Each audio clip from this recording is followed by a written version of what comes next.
Bab 261 Aroma di atas padang belantara. Upacara minum teh merupakan permainan pertama pertukaran budaya antara kedua belah pihak.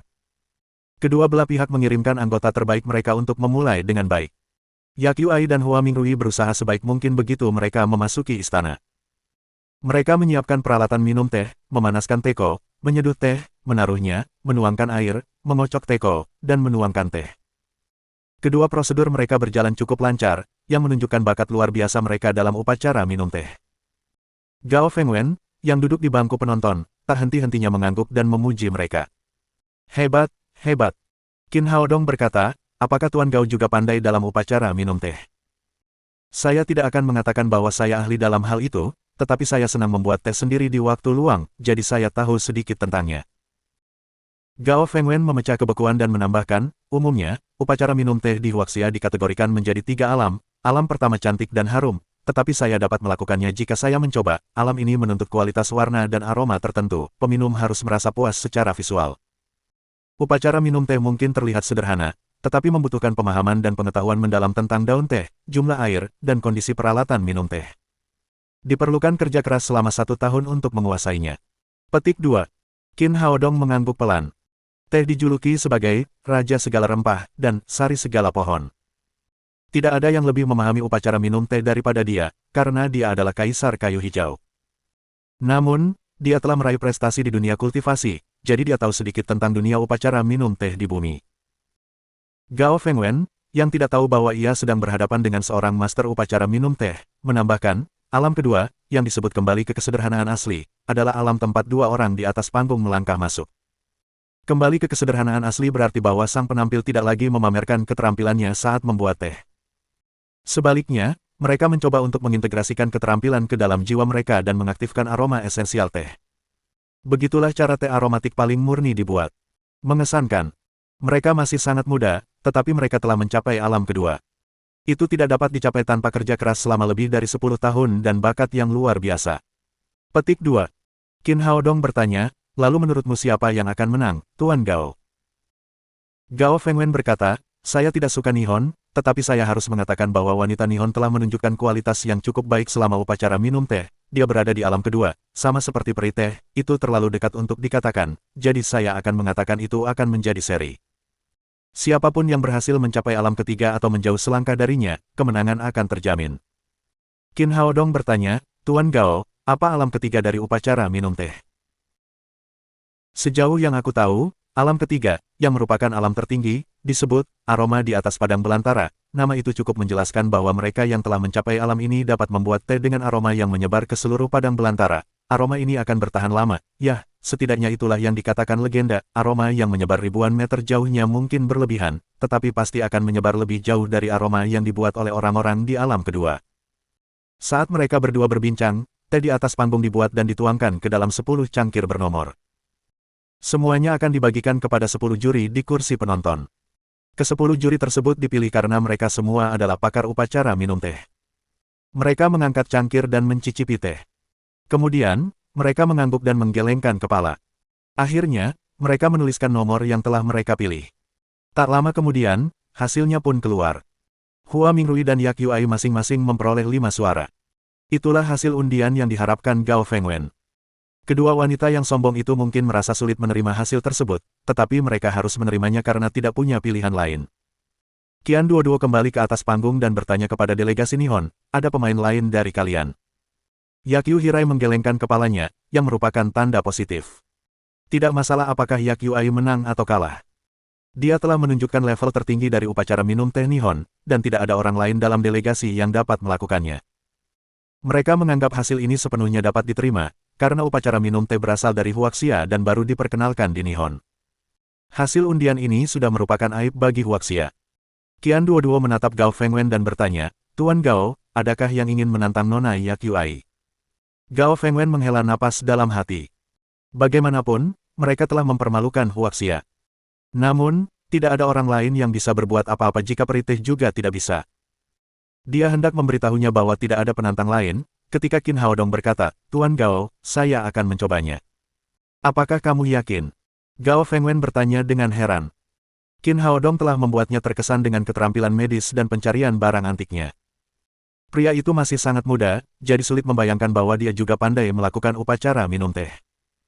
Qin Haodong tersenyum dan berkata, ya tidak ada salahnya mencoba, mungkin aku akan menang. Ketika melihat pria itu begitu percaya diri, Gao Fengwen berkata, baiklah kalau begitu, Dr. Qin boleh mencobanya jika dia tertarik. Tak lama setelah Qin Haodong berdiri, Lang Sanyuan, yang duduk di sampingnya, berkata dengan nada meremehkan, kau sangat percaya diri, bukan? Kau memanfaatkan setiap kesempatan untuk pamer, apa yang bisa kau lakukan sekarang setelah peri teh gagal, kau pasti akan mempermalukan negara kita. Qin Haodong bahkan tidak melihat ke arah Yuan Sanlang.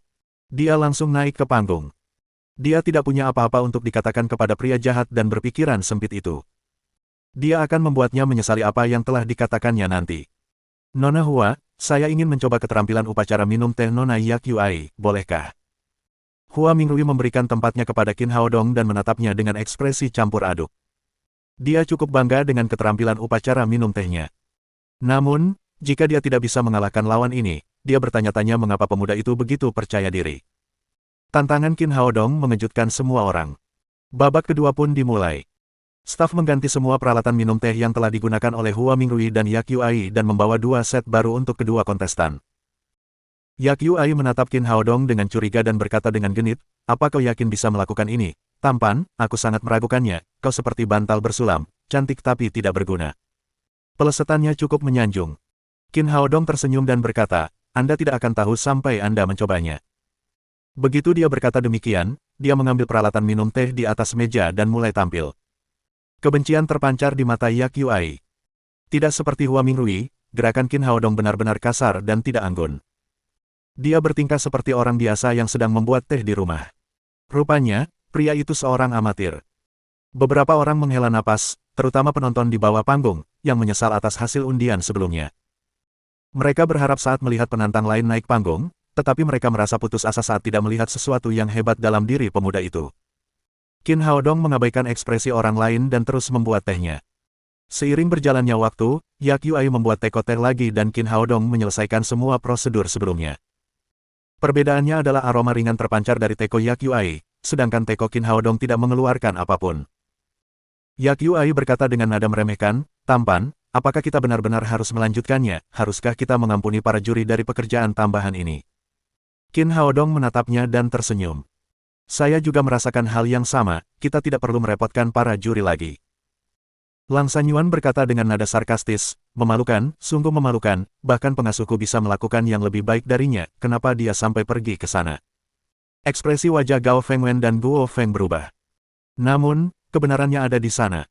Mereka tidak mengatakan apapun. Tepat saat semua orang mengira Qin Haodong akan menyerah, dia mengambil teko di depannya dan perlahan menuangkan cairan berwarna keemasan ke dalam cangkir teh. Cairan itu mengalir seperti aliran sungai pegunungan dan berdeguk saat mengenai cangkir. Cairan itu tampak seperti sedang memainkan alat musik. Pada saat yang sama, aroma teh yang kuat tercium. Aroma itu turun dari panggung. Tak lama kemudian, aroma itu memenuhi tempat yang menampung ribuan orang itu dan memenuhi hidung mereka.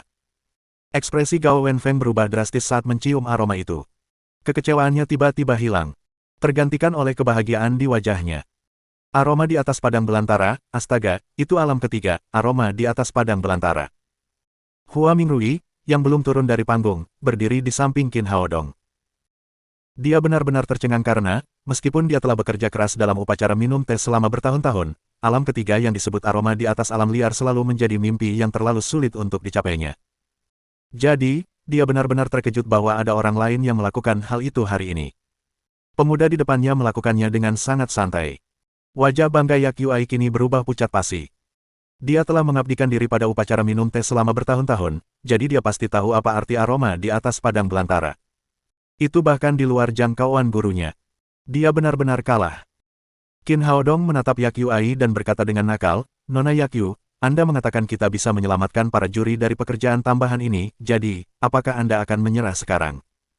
Yak Yuai menggigit bibirnya. Meskipun dia benci mengakuinya, dia memaksakan kata-kata itu keluar dari mulutnya dan berkata, aku menyerah. Dia berada di tingkat kedua upacara minum teh, dan Qin Haodong berada di tingkat ketiga. Penonton akan tertawa terbahak-bahak jika dia bersikeras meminta pendapat juri.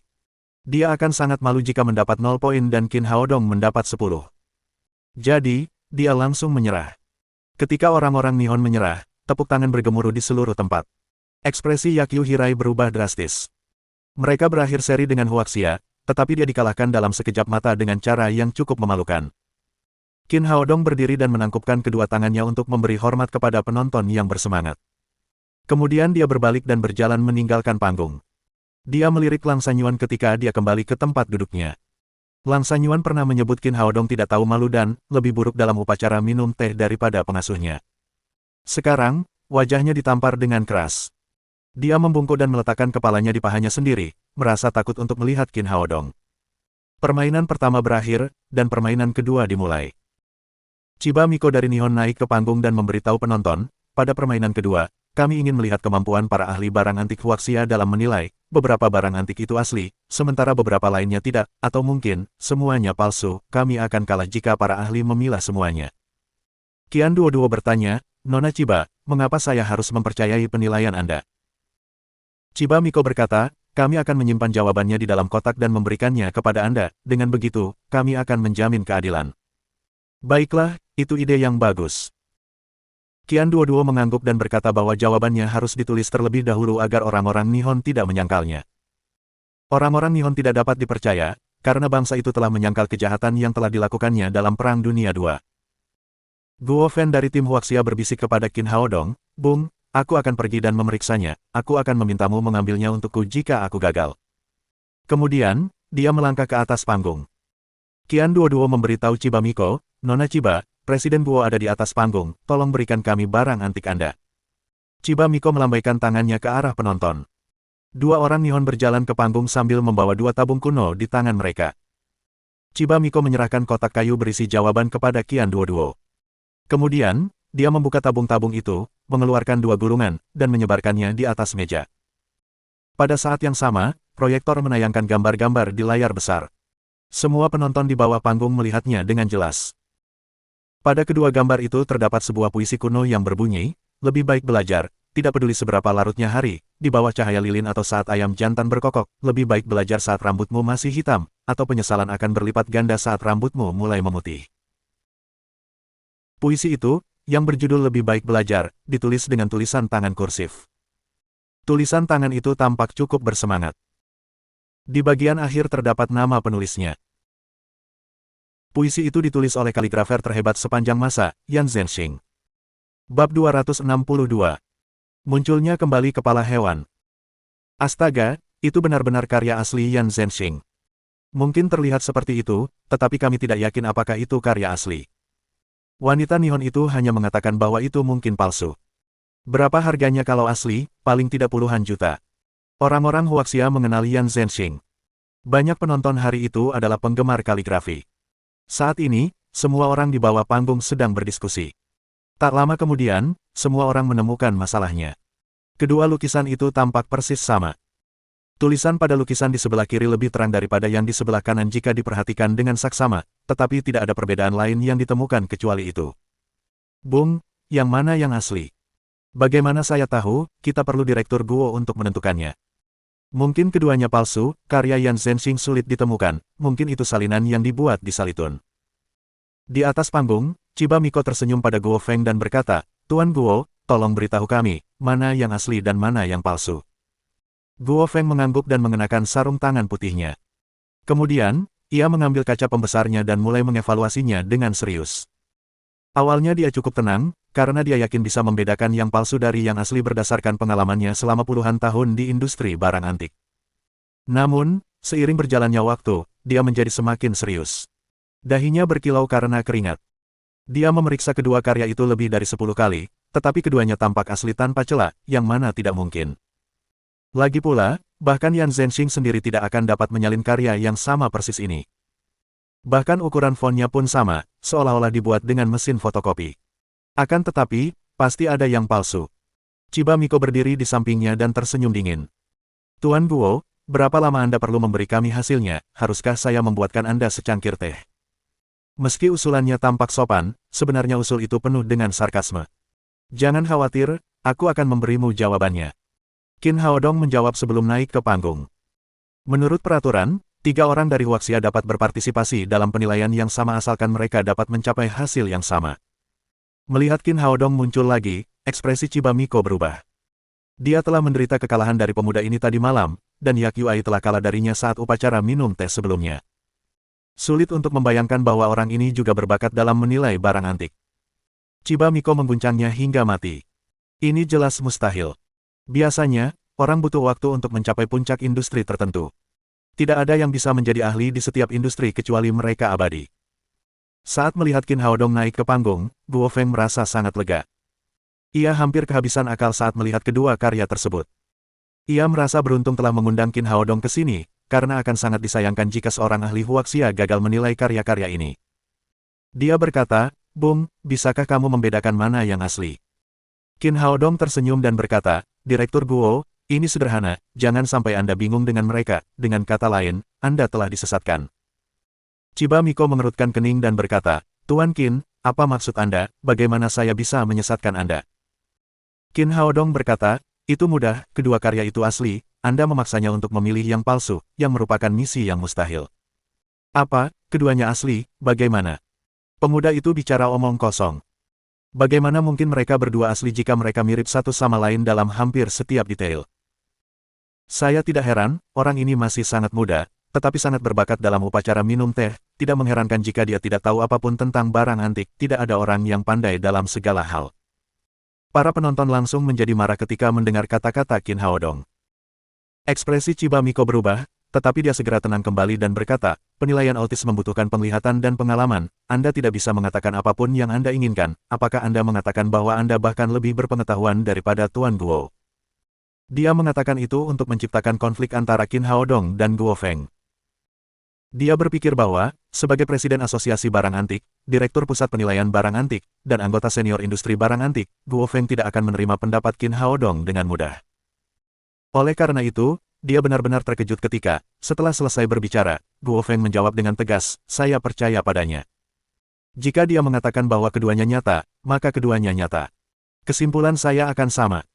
"Baiklah," tanya Chiba Miko, "apa kamu yakin, kamu hanya bisa memberikan pendapatmu satu kali, kamu tidak bisa mengubahnya?" "Saya yakin." Guo Feng tampak cukup yakin. Ia berbalik dan menatap Qian Duoduo. "Kami sudah berbagi kesimpulan, jadi tolong ungkapkan jawabannya." Sekarang Guo Feng telah membuat keputusan, Qian Duoduo tidak ragu lagi. Dia membuka kotak di tangannya dan mengeluarkan kartu putih. Kartu itu menyatakan bahwa keduanya asli. Para penonton marah dengan isi kartu yang ditayangkan di layar lebar. Astaga, bagaimana mungkin kedua karya itu adalah karya asli Yan Zhenxing? Orang-orang Nihon sangat licik, mereka benar-benar membawa dua karya asli untuk kami nilai, kami beruntung karena pemuda ini sangat berpengalaman, kalau tidak kami bisa tertipu. Jelas, tim Huaxia kembali memenangkan babak pertama. Guo Feng tampak sangat senang namun bingung. Ia bertanya kepada Qin Haodong, "Bagaimana mungkin? Bagaimana keduanya bisa sama persis dan keduanya asli?" Qin Haodong berkata, "Direktur Gao, Anda telah disesatkan, apakah Anda ingat cerita tentang goresan yang tersebar di kertas?" Guo Feng langsung tercerahkan saat mendengarnya. Ketika para ahli kaligrafi kuno menulis, goresan mereka begitu kuat sehingga tinta biasanya meresap ke kertas. Terkadang, tinta akan meresap ke 3 kertas jika penulisnya adalah seorang ahli. Itu bisa menjelaskan mengapa kedua karya tersebut tampak persis sama tetapi keduanya asli. Dia bisa saja mengetahuinya jika dia cukup tenang, tetapi dia benar-benar gugup selama kompetisi. Yang lebih buruk lagi, Chiba Miko telah menyesatkannya secara psikologis. Di alam bawah sadarnya, dia percaya bahwa salah satu dari keduanya pasti palsu. Qin Haodong memberitahu Chiba Miko, "Nona Chiba, apakah Anda menyiapkan dua karya itu, usaha yang bagus, tetapi saya rasa itu tidak akan berhasil sekarang." Chiba Miko tahu banyak tentang Huaxia, termasuk kisah goresan yang ada di kertas, yaitu tentang Master Yan Zhenxing. Oleh karena itu, dia telah mencoba segala cara untuk mendapatkan dua karya asli Yan Zhenxing untuk dinilai. Jika rencananya yang sempurna berhasil, dia akan mendapatkan 2 burung dengan 1 batu. Di satu sisi, dia akan menyesatkan sang ahli dan mempermalukannya jika dia memberikan jawaban yang salah. Di sisi lain, akan sangat memalukan jika Huaxia dikalahkan oleh ceritanya sendiri. Rencananya tampak sempurna sampai dia bertemu Qin Haodong. Tidak ada yang bisa disembunyikan dari jam tangan rohnya yang kuat. Chiba Miko mendengus dan berkata, "Jangan sok bangga duluan, itu baru ronde pertama." Kemudian, dia melambaikan tangan kepada 2 orang Nihon yang ada di bawah panggung.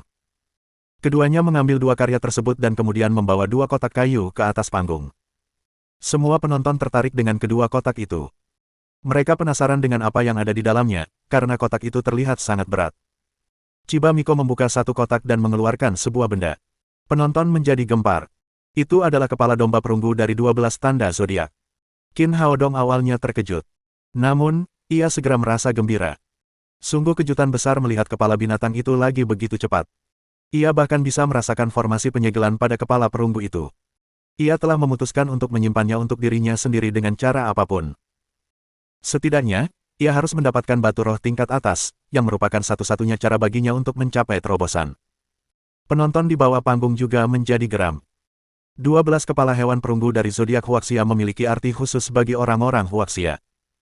Dari 12 kepala, 8 telah kembali dan 4 telah menghilang, termasuk kepala domba. Sungguh mengejutkan bahwa kepala itu telah dirasuki oleh para Yakyu di Nihon. Chiba Miko memegang kepala perunggu di tangannya dan tersenyum kepada hadirin. Saya tahu bahwa apa yang saya pegang sekarang sangat berarti bagi Huaxia. Saya akan memberi Anda kesempatan sekarang, mari kita lihat apakah Anda bisa mendapatkannya kembali. Dia berbicara sambil membuka kotak kayu lain dan mengeluarkan kepala domba yang identik. Kemudian, dia menambahkan, kepala ini dibuat di istana musim panas Huaxia. Kemudian, kepala ini dimiliki oleh Yakyu selama perang. Yakyu menyewa pengrajin terkenal untuk membuat salinan dan menunjukkan bahwa teknologi pengecoran Nihon sama bagusnya dengan Huaxia. Kami katakan bahwa salinan itu sama persis dengan yang dari Huaxia. Tidak ada perbedaan. Saya bawa keduanya ke sini. Jika ahli dari Huaxia dapat menemukan yang asli, saya akan segera memberikannya ke Huaxia. Jika pakar dari Huaxia gagal mengatakan mana yang asli, maka aku tidak punya pilihan selain menyimpannya di Nihon. Pada saat yang sama, akan terbukti bahwa teknologi pengecoran Nihon sama bagusnya dengan Huaxia. Petik 2. Qin Haodong berpikir dalam hati bahwa Nihon telah mempersiapkan konferensi komunikasi lintas budaya ini sejak lama. Mereka telah memasang jebakan di setiap langkah, jadi satu kesalahan saja dapat membawa aib besar bagi Huaxia. Namun, orang-orang Nihon tidak tahu bahwa Qin Haodong adalah seorang kaisar yang terlahir kembali. Kedua kepala domba itu mungkin sama di mata orang lain, tetapi Qin Haodong hanya perlu meliriknya sekilas untuk mengetahui bahwa hanya satu dari mereka yang memiliki formasi penyegelan sekte Yiyuan di dalamnya. Jadi, jelaslah mana yang asli dan mana yang palsu. Wajah Guo Feng tampak tegas, karena dia tahu betul betapa berharganya kepala domba ini bagi Huaxia. Jika dia melewatkan kesempatan untuk mendapatkannya kembali, dia tidak akan pernah memaafkan dirinya sendiri atau mampu menahan tekanan opini publik. Setelah Chiba Miko mengatakan itu, dia meletakkan dua kepala domba itu di atas meja dan berkata kepada Guo Feng dan Qin Haodong, kalian bisa mulai menilai mereka sekarang, jangan lewatkan kesempatan besar ini, atau, seperti kata pepatah lama Huaxia, kalian tidak akan punya kehormatan lagi untuk menghadapi rakyat kalian. Jangan khawatir, kami bisa menangani staf kami sendiri. Kemudian, Qin Haodong berkata kepada Guo Feng, Direktur Guo, tolong biarkan saya melihatnya, Anda bisa mengambilnya jika saya tidak bisa membedakannya. Guo Feng, yang tahu bahwa Qin Haodong telah bertanya kepadanya karena rasa hormat, berkata, Bung, pastikan untuk mengambil kembali warisan kita. Jangan khawatir, aku tidak akan mengecewakanmu. Qin Haodong berjalan kedua kepala domba, yang telah diberi nomor sehingga dapat dibedakan. Nomor 1 adalah yang memiliki formasi, dan nomor 2 adalah yang palsu. Semua penonton menatap Qin Haodong, berharap mereka dapat mengambil kembali harta nasional ini. Qin Haodong memegang dua kepala domba di tangannya sambil berpura-pura memeriksanya.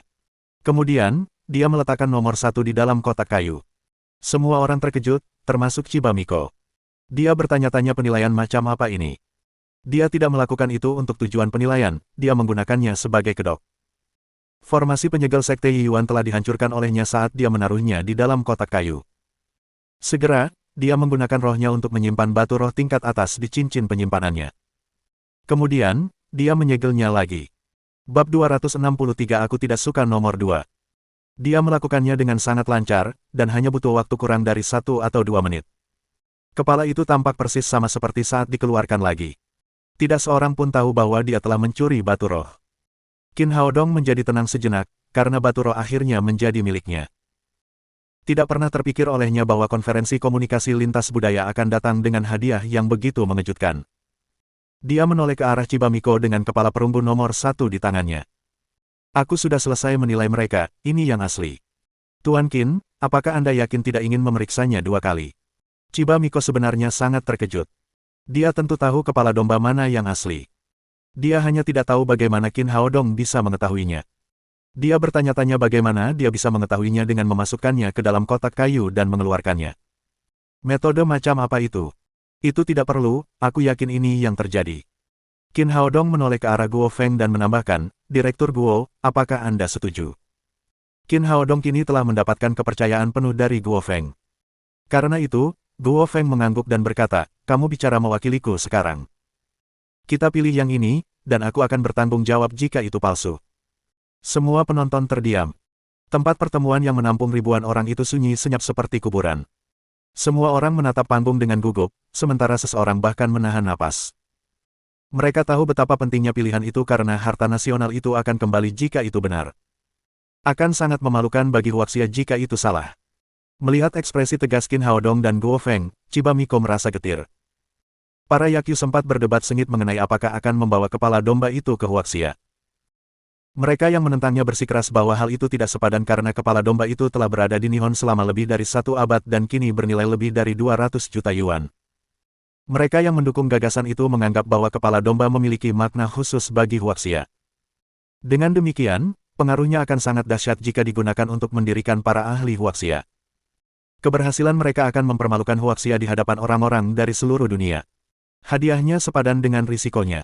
Yang terpenting adalah kepala domba palsu itu sama persis dengan yang asli. Mereka telah menyewa banyak ahli penilaian barang antik, tetapi mereka semua gagal membedakan mana yang mana. Para Yakyu juga akan gagal membedakannya, jika mereka tidak memberi nomor terlebih dahulu. Dalam situasi seperti ini, ada peluang 50% sampai 50% bahwa Huaxia akan mendapatkan kembali kepala domba itu. Itu pantas untuk dicoba. Perdebatan itu berlangsung sengit. Namun, akhirnya, Chiba Miko memihak para pendukung. Itulah sebabnya kepala keluarga setuju untuk membawa kepala domba itu ke Huaxia. Namun, sekarang setelah Qin Haodong mengambil kepala domba dengan mudah, konspirasi Yakyu lainnya akan sia-sia. Seperti kata pepatah lama, mereka pergi mencari wol dan pulang dengan keadaan tercukur. Meskipun Chiba Miko memiliki posisi yang unik, dia akan tetap dikutuk oleh publik begitu dia kembali. Dia sama sekali tidak sadarkan diri sementara Qian Duo membuka kotak di tangannya tanpa ragu-ragu. Menurutnya, Qin Haodong tidak akan pernah salah. Kepala domba nomor 1 itu jelas merupakan kepala asli yang hilang dari Huaxia. Kotak yang dilirik ribuan orang itu dibuka. Kata-kata pada kartu putih membuktikan bahwa nomor 1 adalah yang asli. Tempat pertemuan itu benar-benar sunyi saat semua orang melihat gambar di layar besar. Beberapa detik kemudian, hadirin bersorak kegirangan. Hebat, harta nasional akhirnya kembali. Dr. Qin adalah pria yang hebat, semoga Tuhan memberkatinya. Dr. Qin, Anda adalah pahlawan kami mencintaimu. Dr. Qin, saya ingin menikahi Anda, kita akan punya banyak bayi. Saat Guo Feng mengulurkan tangan dan menyentuh kepala domba, air mata kegembiraan mengalir di pipinya.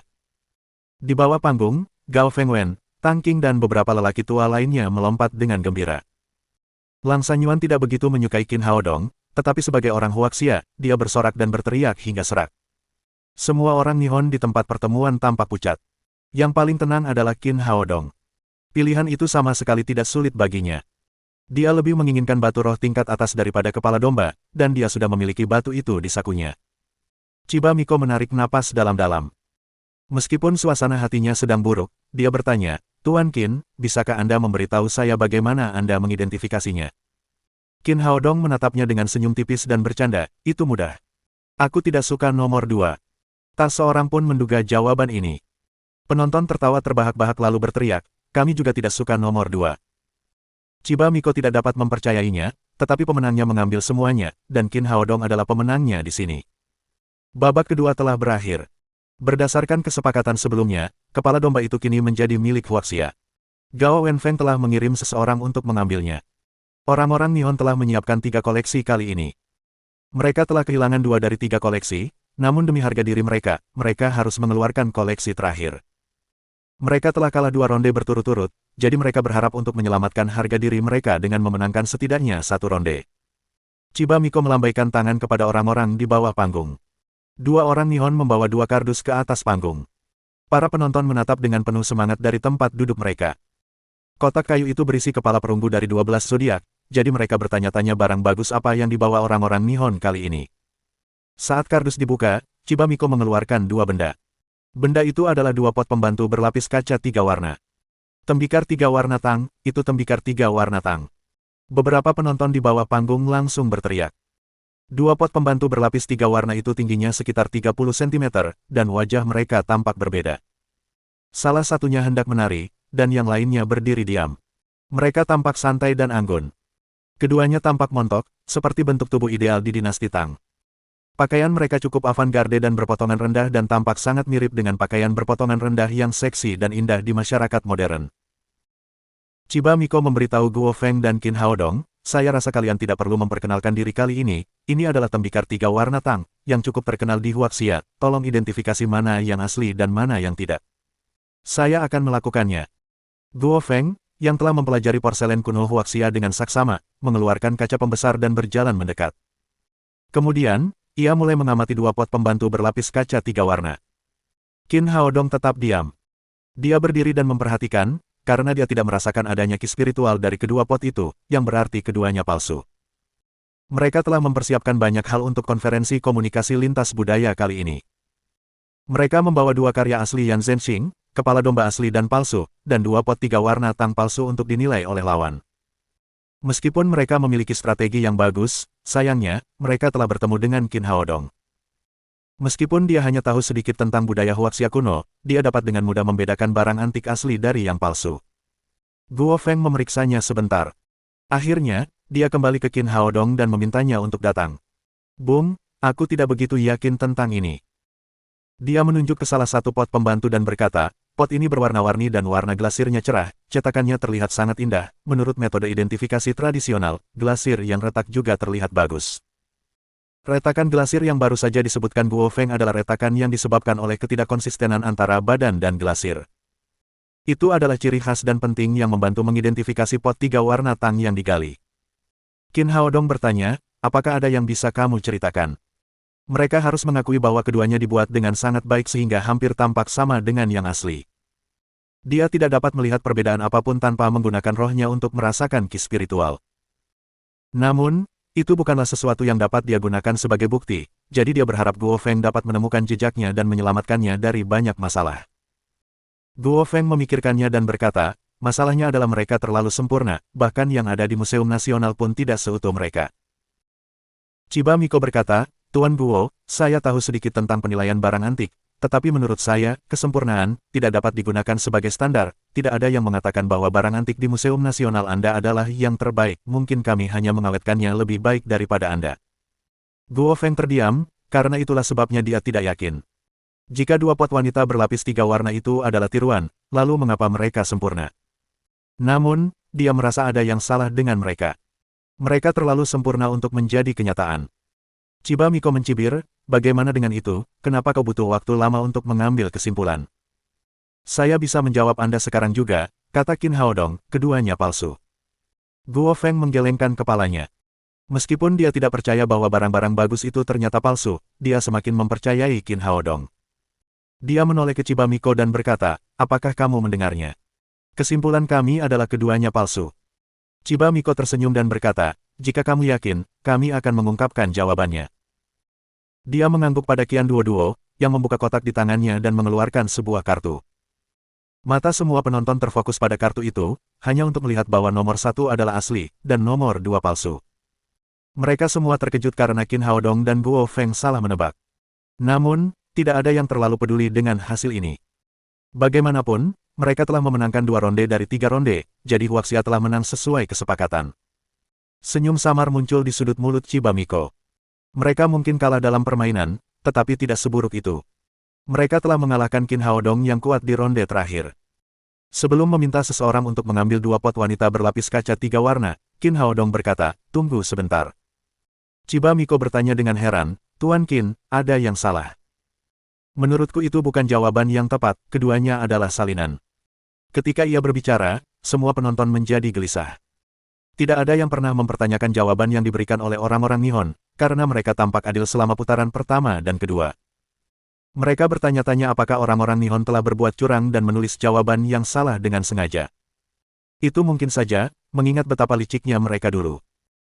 Ekspresi wajah Chiba Miko berubah saat dia berkata, Tuan Qin, saya mengagumi bakat Anda dalam upacara minum teh dan penilaian barang antik, tetapi Anda harus memiliki bukti untuk mempertanyakan jawaban kami. Bisakah Anda menunjukkan kepada kami apa yang salah dengan nomor 1? Qin Haodong tidak menjawab. Sebaliknya, dia berbalik dan bertanya kepada Guo Feng, Direktur Guo, apakah ada kemungkinan patung-patung tembikar dapat dipalsukan di dalam dan luar? Saya tidak yakin, tetapi biasanya bagian dalamnya sangat sulit untuk ditiru. Meskipun Guo Feng adalah seorang ahli barang antik, dia tidak tahu banyak tentang pembuatan barang antik palsu. Kadang-kadang, dia bisa membedakan barang antik palsu, tetapi dia tidak pernah menghancurkannya untuk melihat apa yang ada di dalamnya. Qin Haodong mengangguk pelan setelah mendengar itu. Kemudian, saat semua orang sedang menonton, dia tiba-tiba meraih pot nomor 1 dan membantingnya dengan keras ke tanah. Dengan suara retak, pot wanita berlapis kaca 3 warna yang indah itu pecah berkeping-keping. Bab 264. Kamu menang kali ini. Semua orang terkejut. Mereka bertanya-tanya apa yang dilakukan pemuda itu dan apakah dia gila. Lagi pula, dia telah menghancurkan barang milik orang lain. Chiba Miko, yang awalnya terkejut, berteriak marah, apa yang kau lakukan, beraninya kau merusak barang antik kami, kau tahu berapa harga pot 3 warna ini, setidaknya 30 juta yuan. Guo Feng juga terkejut. Di pesta ulang tahun Lin Xiaotian, Qin Haodong telah merusak patung Buddha giok milik Lin Pingchao. Kemudian, dia merusak patung teratai Wu Daoxi. Ini adalah pesta ulang tahun yang terulang lagi. Dia telah merusak pot 3 warna tang yang dibawa oleh orang-orang Nihon, yang seharusnya asli. Qin Haodong tidak berpikir demikian. Panci itu jelas palsu, dan mereka mencoba menyebut putih sebagai hitam di hadapannya. Ia harus menemukan celah. Dia mengabaikan Chiba Miko dan berjongkok untuk mencari beberapa bukti di tumpukan pecahan tembikar. Yang mengejutkannya, dia menemukan naskah yang terbuat dari kertas A4. Dia mengambil kertas itu, dan melihat 3 kata tertulis di atasnya, kali ini kamu menang. Dia membalik naskah itu lagi dan menemukan beberapa kata yang lebih kecil tertulis di belakangnya. Kau benar, aku bangga dengan kemampuan castingku tidak ada duanya, tidak ada yang bisa membedakan salinanku dari karya asli, jika kau sudah mengetahuinya, yang bisa kukatakan adalah kau menang kali ini. Nama penulisnya ada di bagian bawah catatan. Ghost Hand. Legenda mengatakan bahwa ada aturan tersembunyi dalam industri barang antik, menunjukkan rasa hormat kepada pencipta asli. Seseorang akan meninggalkan cacat pada karya palsu, tidak peduli seberapa sempurna mereka membuatnya. Ghost Hand adalah orang yang licik. Dia telah meninggalkan cacat di perut panci 3 warna tang. Tidak heran, tidak peduli seberapa keras Guo Feng mengamati dengan kaca pembesar, dia tetap gagal menemukan cacat apapun. Itu juga telah menyelamatkan mereka dari banyak kesulitan, karena mereka harus mencari kekurangan pada keramik itu. Sekarang, mereka tidak perlu melakukannya. Yang lain juga melihat bahwa Qin Haodong telah menemukan selembar kertas di antara potongan-potongan porselen, tetapi mereka masih tidak tahu apa itu. Dia berdiri dan membawa catatan itu ke Chiba Miko. Kemudian, dia mencibir, ini bukti yang serius, kamu masih ingin menyangkalnya. Chiba Miko mengambilnya dan memeriksanya sebelum berdebat dengan wajah tegas. Itu tidak membuktikan apapun, mungkin itu ditulis oleh orang-orang di dinasti Tang, jika itu adalah barang palsu kuno dari tungku resmi yang dibuat oleh masyarakat, maka itu masih merupakan pot 3 warna asli dinasti Tang. Qin Haodong mencibir dan berkata, Nona Miko, saya tidak tahu seberapa banyak yang Anda ketahui tentang negara kita, tetapi mengapa orang-orang di dinasti Tang menggunakan kertas A4, dan mengapa mereka menulis dalam bahasa Huaxia yang disederhanakan, apakah orang-orang di dinasti Tang bahkan menggunakan istilah peniru? Penonton di bawah panggung tertawa terbahak-bahak dan berteriak. Yang palsu ya palsu, berhentilah menyangkalnya. Apakah kamu punya pengetahuan dasar, bahasa Huaxia yang disederhanakan baru ada di Huaxia selama beberapa dekade, beraninya kamu mengatakan bahwa ini adalah barang antik dari dinasti Tang. Jika Anda kalah, ya kalah, jangan menyangkalnya. Ini. Chiba Miko terdiam.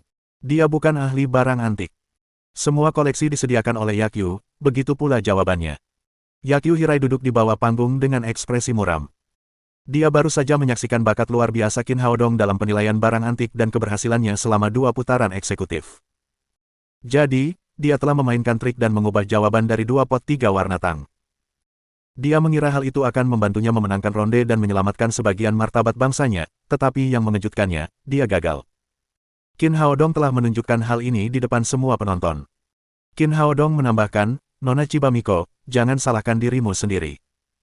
Kesenjangan yang sangat besar antara keterampilan casting dari Huaxia dan Nihon adalah penyebabnya. Wajah Chiba Miko memerah. Nihon telah kalah dalam 3 pertandingan eksekutif dengan cara yang sangat memalukan. Kita menyerah. Begitu dia mengatakan itu, dia meninggalkan panggung dengan ekspresi muram. Dia bahkan lupa membawa pot palsu lainnya. Negara kita hebat, Dr. Qin hebat. Hidup Huaxia, kita tidak akan pernah kalah. Tuan Qin, itu mengagumkan, saya ingin menikahi Anda dan punya banyak bayi dengan Anda. Penonton di bawah panggung begitu bersemangat hingga Qin Haodong merasa sedikit canggung. Seorang pria berjanggut besar berteriak bahwa dia ingin punya bayi bersamanya. Apa yang sedang terjadi? Saat Chiba Miko turun dari panggung, Yakyu Hirai mencoba menghiburnya dengan berkata, Nona Miko, jangan terlalu dipikirkan, masih ada 3 pertandingan lagi, kami masih punya harapan. Semua ini karena Qin Haodong, rencana kita sempurna, kita pasti menang jika dia tidak muncul. Chiba Miko berbicara dengan marah. Dia telah melihat dengan jelas panggung. Setiap kali Guo Feng jatuh ke dalam perangkap yang dirancang dengan baik, Qin Haodong akan segera menyelamatkannya. Kalau tidak, mereka tidak akan kalah dalam permainan atau mendapatkan kepala perunggu. Aku tidak tahu dari mana orang aneh itu berasal, dia tahu segalanya tentang upacara minum teh dan barang antik di saat yang bersamaan. Yakyu Hirai menggertakkan giginya dan berkata, tenang saja, kita pasti akan memenangkan permainan berikutnya, kurasa dia juga tidak pandai melukis. Chiba Miko berkata, itu benar, tapi meskipun begitu, tidak mungkin dia bisa menandingi Tuan Koyama Lizzie. Qian Duo, yang berada di atas panggung, sangat gembira karena mereka telah memenangkan 2 babak. Karena itu, ia berkata dengan gembira, mari kita mulai babak ketiga komunikasi lintas budaya. Para pemain dari Nihon dan pemain dari kota Jiangnan akan berlomba menggambar lukisan sapuan kuas. Penonton di bawah panggung bertepuk tangan. Mereka mengira Huaxia pasti akan memenangkan ronde ketiga mengingat 2 ronde yang telah mereka menangkan. Tidak heran mereka begitu optimis. Seni lukis sapuan kuas telah diwariskan dan dikembangkan lebih baik daripada budaya tradisional lainnya. Tuan Tang Qingzi, Presiden Asosiasi Pelukis Kaligrafer Jiangnan, terkenal di seluruh negeri. Qian Duo menambahkan, demi menjaga keadilan selama kompetisi, kami secara khusus mengundang pakar lukis cat yang terkenal di dunia, Gompos, untuk menjadi wasit, mari kita bertepuk tangan untuk menyambutnya. Ketika dia selesai berbicara, seorang Kaukasia berjanggut melangkah ke atas panggung. Qin Haodong bertanya kepada Tang Qingzi dengan rasa ingin tahu, Tuan Tang, apa yang terjadi di sini, bukankah dia seharusnya ahli dalam melukis dengan sapuan kuas, mengapa dia orang asing dari negara M? Tang Qingzi berkata, Gompos cukup terkenal di dunia seni lukis dan kaligrafi, ia adalah seorang pelukis dari negara M yang jatuh cinta pada lukisan sapuan kuas dari Huaxia saat berusia 30 tahun, oleh karena itu, ia menempuh perjalanan ribuan mil untuk mempelajarinya, ia menghabiskan 10 tahun untuk mempelajarinya dan kini telah menjadi seorang ahli lukisan sapuan kuas yang diakui dunia. Untuk memastikan keadilan kompetisi ini, setelah bernegosiasi dengan delegasi Nihon, kami mengundang Gompos untuk menjadi juri kompetisi melukis ini. Di satu sisi, dia tidak akan memihak pihak manapun karena dia berasal dari negara M, di sisi lain, dia adalah seorang kutu buku seni lukis yang sangat ketat dalam hal melukis. Dia pasti akan membuat penilaian yang adil yang tidak akan terpengaruh oleh faktor apapun. Petik 2. Qin Haodong mengangguk. Ia terkejut melihat orang yang begitu hebat di dunia seni lukis dan kaligrafi. Ia juga setuju bahwa pria ini adalah kandidat terbaik untuk jabatan wasit. Tang Qingzi menambahkan dengan percaya diri, kamu telah memenangkan 2 ronde sehingga kamu dapat mempercayaiku di ronde berikutnya. Keputusan Gompos akan cukup adil, aku mungkin bukan pelukis terbaik di negara ini, tetapi aku cukup baik untuk mengalahkan orang-orang Nihon itu. Setelah berbicara, dia berdiri. Kemudian, dia merapikan kostum Tang yang dikenakannya dan bersiap untuk naik ke panggung. Sementara itu, Qian Duo membuat pengumuman. Sekarang, mari kita sambut seniman lukis dari Nihon, Koyama Lizzie. Ketika dia mengatakan itu, seorang pria berkacamata emas dan kostum Jepang naik ke panggung. Pria itu, yang mungkin berusia 40-an, tampak cukup kurus. Dia bahkan tidak berusaha menyembunyikan ekspresi arogannya. Tang Qingzi yang sedang naik ke atas panggung menjadi sangat takut saat melihat pria itu. Dia terjatuh ke belakang kursinya dengan keras. Kenapa dia ada di sini? Qin Haodong, yang tidak pernah menyangka reaksi Tang Qingzi akan sekuat itu, bertanya dengan heran, Tuan Tang, apakah Anda mengenalnya? Tang Qingzi berkata dengan wajah pucat, dia bukan dari Jepang, dia dan leluhurnya adalah orang Huaxia yang tidak ada hubungannya dengan Jepang. Qin Haodong menjadi semakin bingung saat bertanya, bagaimana mungkin, aku mendengar namanya, itu Koyama Lizzie, itu tidak terdengar seperti nama orang Huaxia. Tang Qingzi menarik napas dalam-dalam dan menenangkan diri sebelum mulai menceritakan kisahnya kepada Qin Haodong. Koyama Lizzie, yang sebelumnya dikenal sebagai He Lizzie, adalah seorang pria Huaxia sejati. Ia dan Tang Qingzi berasal dari tempat yang sama. He Lizzie telah berbakat dalam melukis sejak ia masih kecil. Kemudian, ia diterima di sekolah melukis terbaik di Huaxia, Akademi Seni Rupa Huaxia. Saat kuliah, He Lizzie diajari melukis oleh beberapa ahli lukis sapu dan meraih prestasi tinggi. Ia sudah terkenal di dunia lukis sapu huaxia sejak usianya baru 30 tahun. Qin Haodong semakin bingung saat mendengar itu. Lalu mengapa dia pergi ke Jepang, tanyanya. Tang Qingxi berkata, semua itu karena sebuah kontes. Ketika dia berusia 30 tahun, sebuah kontes nasional diadakan di seluruh negeri, hadiahnya sangat besar dan kontes itu sangat berpengaruh sehingga, selain para ahli lukis cat, banyak seniman lain juga ikut serta, termasuk saya. Lalu apa hasilnya? Bagaimana prestasinya selama kontes? Hadiah apa yang kamu menangkan? Tanya Qin Haodong penasaran. He Lizhi menunjukkan bakatnya yang luar biasa di kontes itu. Dia melukis sosok bunga peoni dengan sangat jelas, selaras dengan semangat lukis cat air yang agung. Semua orang yang melihatnya berpikir bahwa dia pasti akan memenangkan hadiah pertama, dan begitu pula dia. Tang Qingxi berbicara seolah-olah dia sangat menghargai kenangan ini. Namun, ketika hasilnya keluar, He Lizhi tidak memenangkan hadiah pertama seperti yang diharapkan. Dia memenangkan hadiah kedua, dan saya berada di posisi ke-21. Qin Haodong terkejut mengetahui bahwa ada kesenjangan yang begitu besar antara keterampilan Tang Qingxi dan He Lizhi. Memenangkan hadiah kedua sudah cukup bagus, apakah itu alasan dia pergi ke Nihon? Tanyanya. Tentu saja, dia bersikeras bahwa sesuatu yang mencurigakan telah terjadi selama pertandingan dan wasit merampas gelar juaranya melalui operasi kotak hitam. Dia pergi ke Nihon karena marah dan segera menikahi seorang wanita Nihon. Menikahi seorang wanita Nihon tidak apa-apa, tetapi dia juga mengubah namanya menjadi Koyama Lizhi dan memfitnah Huaxia berkali-kali di depan umum. Dia menolak untuk mengakui bahwa dia berasal dari Huaxia dan mewakili Nihon di kontes melukis-lukis dunia. Dia memenangkan kejuaraan saat itu. Petik 2. Qin Haodong sedikit mengernyit. He Lizhi punya banyak alasan untuk mempertanyakan hasil kontes, tetapi itu bukan alasan baginya untuk menjadi pengkhianat, memfitnah Huaxia, atau bahkan menyaingi negaranya sendiri. Bagaimanapun, dia adalah keturunan Huaxia yang tidak akan bisa mencapai apapun tanpa pelatihan Huaxia. Apa yang dia lakukan sama saja dengan pengkhianatan, atau mungkin memang pengkhianatan. Bagaimanapun, itu bahkan lebih buruk daripada apa yang telah dilakukan Li Donghai. Tang Qingxi menghela napas lagi dan berkata, setelah kejadian itu, dunia seni lukis dan kaligrafi merasa malu dengan apa yang telah dilakukan He Lizhi. Bagaimanapun, keterampilan melukisnya nyata, aku tidak akan bisa menandinginya. Bab 265 Pengkhianat yang tak termaafkan. Guo Feng berteriak ketika mendengar percakapan ini. Apa, dia He Lizhi, si brengsek itu, beraninya dia menantang Huaxia atas nama Nihon. Apa yang terjadi pada He Lizhi beberapa dekade lalu telah menyebabkan kegaduhan besar di Huaxia. Qin Haodong masih terlalu muda untuk mengetahuinya saat itu, tetapi hampir semua orang seusia Guo Feng mengetahuinya. Mereka membencinya ketika mereka menyadari bahwa Koyama Lizhi dulunya adalah He Lizhi. Sebagai pemimpin tim, Gao Fengwen mempertimbangkan hal ini pada level yang lebih tinggi. Karena itu, ia bertanya, apakah kamu yakin kamu bukan tandingannya, Tang? Tang Qingxi menggelengkan kepalanya dan tersenyum pahit. Dulu saat kontes terakhir kita, dia menang di tempat kedua dan aku di tempat ke-21, selisihnya sangat besar. Lagi pula, melukis itu terutama soal bakat. Itu tidak ada hubungannya dengan usaha pribadi. Selama bertahun-tahun, jurang antara aku dan dia semakin lebar. Aku hanya akan mempermalukan diriku sendiri jika aku pergi ke sana. Petik 2. Pada saat yang sama, He Lizhi sedang berbicara dengan Qian Duoduo di atas panggung. He Lizhi berkata dalam bahasa Jepang, Tuan Qian, bolehkah saya menambahkan satu persyaratan lagi untuk babak selanjutnya? Qian Duoduo mengerutkan kening. 10 tahun yang lalu, dia adalah seorang remaja yang sinis. Koyama Lizhi telah meninggalkan kesan yang luar biasa padanya. Karena itu, dia langsung mengenali pria itu. He Lizhi, aku tahu kamu berasal dari Huaxia, atau setidaknya kamu dulunya adalah pria Huaxia. Aku harap kamu bisa berbicara denganku dalam bahasa Huaxia. He Lizhi tersenyum nakal dan menjawab, maaf, Tuan, saya telah mempelajari bahasa tingkat tinggi dan melupakan bahasa yang tidak penting. Sekarang, saya hanya berbicara bahasa Nihon yang elegan, jadi saya butuh Anda untuk menjadi penerjemah saya. Mata Qian Duoduo melotot ke arahnya. Dia pasti akan bergegas maju dan menamparkan pria itu jika dia bukan tuan rumahnya. Sebaliknya, ia menahan amarahnya dan berkata, maaf, saya hanya seorang tuan rumah, bukan tugas saya untuk menjadi penerjemah Anda.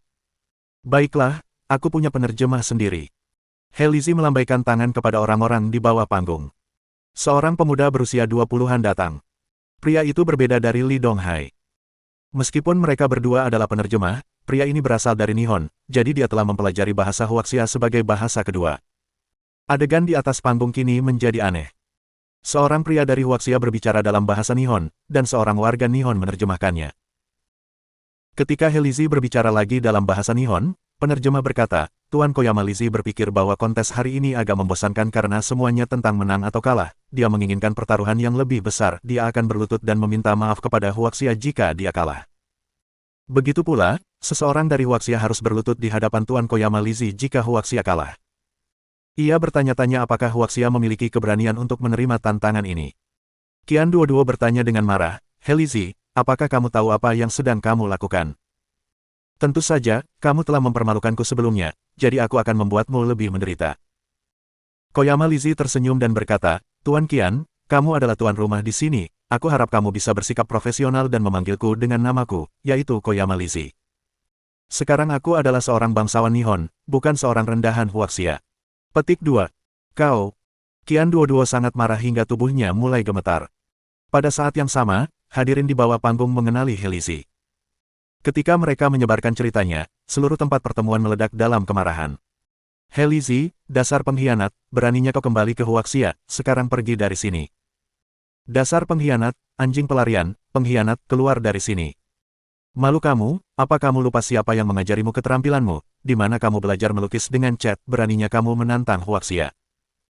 Para penonton yang duduk di tempat duduk mereka begitu marah hingga mereka akan bergegas ke atas panggung dan mencabik-cabik He Lizzie jika saja petugas keamanan tidak menghentikan mereka. Qin Haodong juga merasa geram. Nihon telah mempersiapkan banyak hal untuk kompetisi kali ini. Jika Huaxia benar-benar kalah dari pengkhianat yang tidak tahu malu, itu akan menjadi skandal besar di seluruh dunia. He Lizzie tetap tenang di atas panggung. Ia menatap orang-orang yang marah itu, tertawa dan berkata, "Kalian orang-orang Huaxia benar-benar sombong, mengapa kalian tidak menantangku saja, mengapa kalian tidak menerima tuntutanku, aku akan berlutut di hadapan kalian jika aku kalah, apakah kalian berani melakukan itu?" Kemudian, dia menoleh ke Qian Duoduo dan berkata, "Aku sudah berdiri di sini begitu lama, tetapi aku tidak melihat seorang pun wakil dari Huaxia, apakah mereka takut padaku, jangan menyerah begitu saja dan berhenti, itu akan membosankan. Kita harus menerima tantangannya dan memberinya pelajaran. Kita akan mengajarinya mengapa teknik melukis dengan teknik sapuan cat adalah metode melukis nasional Huaxia. Tuan Tang, beri pelajaran pada pria tak tahu malu itu dan buat dia berlutut." Para hadirin tahu hal-hal menyebalkan apa yang telah dilakukan He Lizzie, tetapi hanya sedikit dari mereka yang tahu prestasinya dalam kaligrafi dan melukis seperti yang diketahui Tang Qingxi. Oleh karena itu, hampir semuanya meminta Huaxia untuk menerima tantangan tersebut. Menurut pendapat mereka, akan mudah untuk mengalahkan orang tercela seperti He Lizzie. Apa yang terjadi membuat Gao Fengwen dan yang lainnya tampak muram. Tang Qingxi menggertakkan giginya dan berkata, "Bung, aku akan mencobanya." Gao Fengwen berkata, "Tang, jangan lakukan itu jika kamu tidak 100% yakin akan menang, setidaknya kita bisa mengalah sekarang." Tang Qingxi bersikeras dan berkata, "Tidak, kita mungkin menyerah pada seseorang, tetapi tidak pada pengkhianat. Lihatlah betapa sombongnya dia, akan sangat memalukan jika kita benar-benar kalah."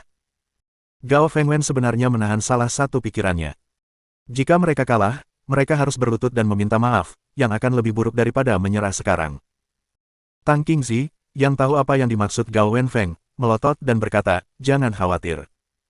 Kalau aku kalah, aku akan memukul dan bunuh diri di dinding daripada berlutut untuk meminta maaf." Guo Feng berkata, "Baiklah, cukup berdebatnya, Qin Haodong sudah naik ke panggung." Keduanya mengangkat kepala, hanya melihat Qin Haodong berdiri di atas panggung. Apakah itu akan berhasil? Tang Qingxi tampak khawatir. Ia telah mendengar cerita Qin Haodong dari Guo Feng, tetapi menurutnya itu lebih merupakan suatu yang dilebih-lebihkan.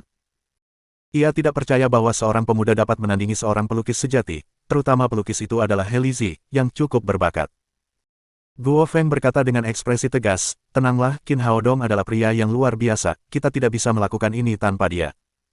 Penonton bersorak saat melihat Qin Haodong di atas panggung. Mereka tidak terlalu memikirkannya. Mereka melakukannya karena pemuda itu telah mengejutkan mereka 2 kali dan mereka yakin dia akan melakukannya sekali lagi.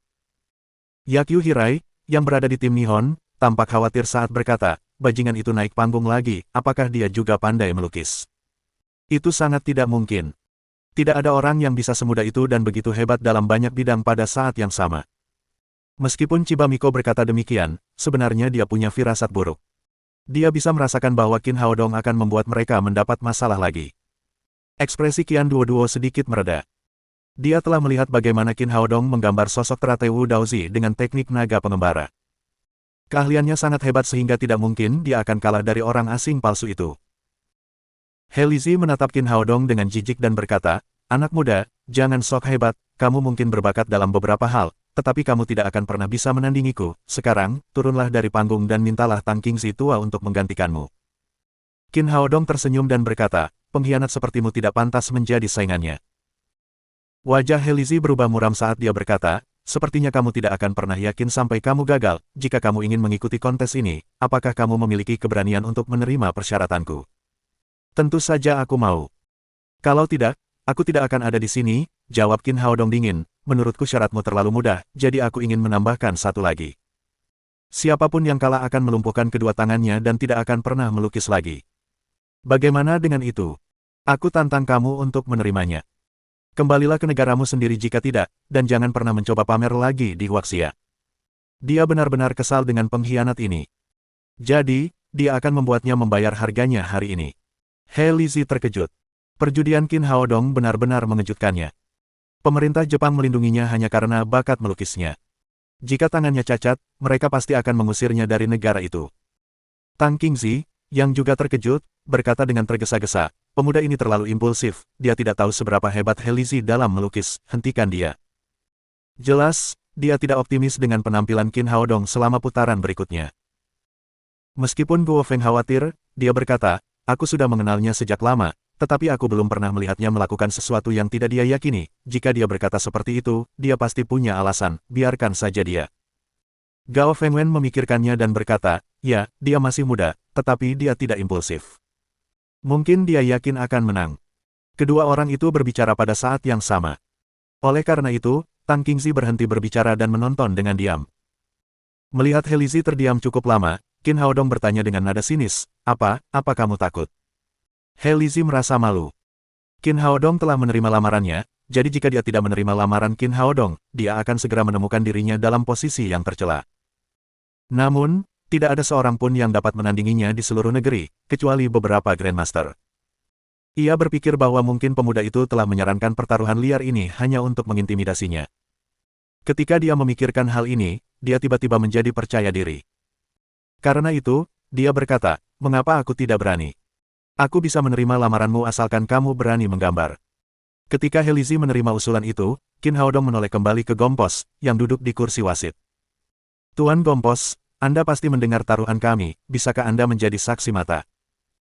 Gompos mengangkat bahu dan berkata, sebagai seorang pelukis, saya tidak ingin melihat hal itu terjadi, namun, jika kalian berdua setuju, saya bisa menjadi saksi mata kalian. Teman asing ini telah belajar melukis dengan teknik sapuan kuas di Huaxia selama 10 tahun, jadi dia berbicara bahasa Huaxia dengan lancar. Ketika mereka selesai bernegosiasi, permainan resmi dimulai. He Lizi berkata dengan percaya diri, saya akan mulai lebih dulu. Ia segera berjalan ke meja yang telah disiapkan oleh staf. Penonton berteriak dan menjerit saat ia mulai menggambar. Mungkin mereka mencoba memengaruhi kreasi pengkhianat itu dengan cara mereka sendiri. Namun, He Lizi tampak berubah saat mengambil pena. Dia tampak serius dan tenang. Dia memang seorang ahli. Seiring berjalannya waktu, profil sebuah gambar muncul di layar elektronik. Itu adalah sosok bunga peoni yang berdiri di antara bunga-bunga lainnya, seanggun ratu. Tang Qingzi menghela napas dan berkata, inilah yang paling bisa dia lakukan, jika dia sudah mengeluarkan kartu asnya, itu artinya dia berusaha sekuat tenaga untuk menang, hampir mustahil bagi Haodong untuk mengalahkannya. Mohon dukungan sub-omom ante-ante sekalian agar Mimin terus semangat untuk up novel seru lainnya. Sekiranya ada kebutuhan buat subback, silakan inbox Mimin atau tuliskan di kolom komentar. Terima kasih.